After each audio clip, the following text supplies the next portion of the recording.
നമസ്കാരം സുഹൃത്തുക്കളെ. ലോകം ഇന്ന് ഒരു വലിയ ഊർജ പ്രതിസന്ധിയിലൂടെയാണ് കടന്നു പോകുന്നത്.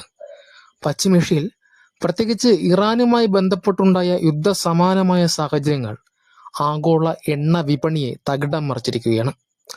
ലോകരാജ്യങ്ങൾ ഇന്ധനത്തിനായി നെട്ടോട്ടമോടുമ്പോൾ ഭാരതം തങ്ങളുടെ തന്ത്രപരമായ നയതന്ത്ര മികവിലൂടെ ലോകത്തെ ഞെട്ടിച്ചിരിക്കുകയാണ്.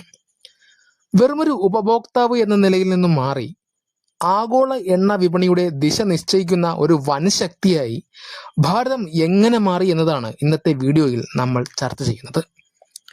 ഇറാനിലെ സംഘർഷം കാരണം മിഡിൽ ഈസ്റ്റിൽ നിന്നുള്ള എണ്ണ വിതരണം തടസ്സപ്പെട്ടപ്പോൾ ഭാരതത്തിന് മുന്നിൽ വലിയൊരു ചോദ്യചിഹ്നമുണ്ടായിരുന്നു. എന്നാൽ റഷ്യൻ എണ്ണ ഇറക്കുമതി ചെയ്യുന്നതിന് ലഭിച്ച ഇളവുകൾ ഒരു വലിയ അവസരമാക്കി മാറ്റുകയാണ് ഭാരതം ചെയ്തത്. വെറും ഒരാഴ്ചക്കുള്ളിൽ 30 ദശലക്ഷം ബാരൽ റഷ്യൻ ക്രൂഡ് ഓയിലാണ് ഇന്ത്യൻ റിഫൈനറുകൾ തങ്ങളുടെ കരുതലിലേക്ക് മാറ്റിയത്. ഇത് വെറുമൊരു കച്ചവടമല്ല, മറിച്ച് രാജ്യത്തിന്റെ ഊർജ്ജ സുരക്ഷ ഉറപ്പാക്കാനുള്ള അതിശക്തമായ തന്ത്രമാണ്. കഴിഞ്ഞ കുറച്ചു മാസങ്ങളായി റഷ്യൻ എണ്ണയുടെ പ്രധാന ലക്ഷ്യസ്ഥാനം ചൈനയായിരുന്നു. എന്നാൽ ഇപ്പോൾ ചിത്രം മാറുകയാണ്. വോർടെക്സ ലിമിറ്റഡിന്റെ കണക്കുകൾ പ്രകാരം ചൈനയിലേക്ക് പോകാനിരുന്ന 7ഓളം കൂറ്റൻ എണ്ണക്കപ്പലുകളാണ് പാതി വഴിയിൽ തങ്ങളുടെ ലക്ഷ്യസ്ഥാനം മാറ്റി ഭാരതത്തിലേക്ക് തിരിച്ചുവിട്ടത്. ചൈനയേക്കാൾ വിശ്വസനീയമായ ഒരു വിപണിയായി ഇന്ത്യ മാറുന്നു എന്നതിൻ്റെ വലിയ തെളിവാണിത്. ഇതിൽ സൗസു എൻ പോലെയുള്ള ടാങ്കറുകൾ കരിങ്കടലിൽ നിന്ന് യാത്ര തിരിച്ച് ചൈനീസ് തീരത്തെത്തിയ ശേഷം അവിടെ നിന്ന് തിരികെ ഇന്ത്യയിലെ ഗുജറാത്ത് സിക്ക തുറമുഖത്തേക്ക് വരുന്നത് ഇന്ത്യയുടെ വർദ്ധിച്ചു വരുന്ന ഭൗമരാഷ്ട്രീയ പ്രസക്തിയാണ് കാണിക്കുന്നത്. എന്തുകൊണ്ടാണ് ഇന്ത്യയുടെ ഈ നീക്കം ലോകം ഉറ്റുനോക്കുന്നത്? ഒന്ന്, തന്ത്രപരമായ സ്വയംഭരണാധികാരം.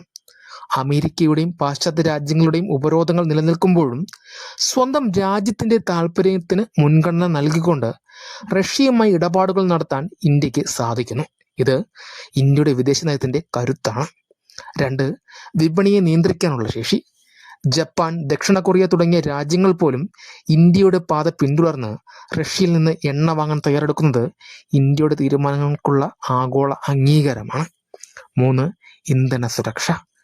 മിഡിൽ ഈസ്റ്റിലെ സംഘർഷങ്ങൾക്കിടയിലും ഇന്ത്യയിലെ ഇന്ധനവില നിയന്ത്രിച്ചു നിർത്തുവാനും വ്യവസായങ്ങൾ തടസ്സമില്ലാതെ കൊണ്ടുപോകാനും ഇത്തരം നീക്കങ്ങൾ സഹായിക്കുന്നു. ലോകത്തെ 3ാമത്തെ വലിയ എണ്ണ ഉപഭോക്താവായ ഇന്ത്യ ഇന്നൊരു നിസ്സാരക്കാരനല്ല. ലോക രാജ്യങ്ങൾക്കിടയിലെ തർക്കങ്ങളിൽ പക്ഷം ചേരാതെ ഇന്ത്യ ഫസ്റ്റ് എന്ന നയത്തിലൂടെ സ്വന്തം ജനതയുടെ വികസനം ഉറപ്പാക്കാൻ ഭാരതത്തിന് കഴിയുന്നു. ചൈനയെപ്പോലെയുള്ള വൻ ശക്തികൾ പോലും ഭാരതത്തിന്റെ ഈ തന്ത്രപരമായ നീക്കങ്ങളിൽ അമ്പരന്ന് നിൽക്കുകയാണ്.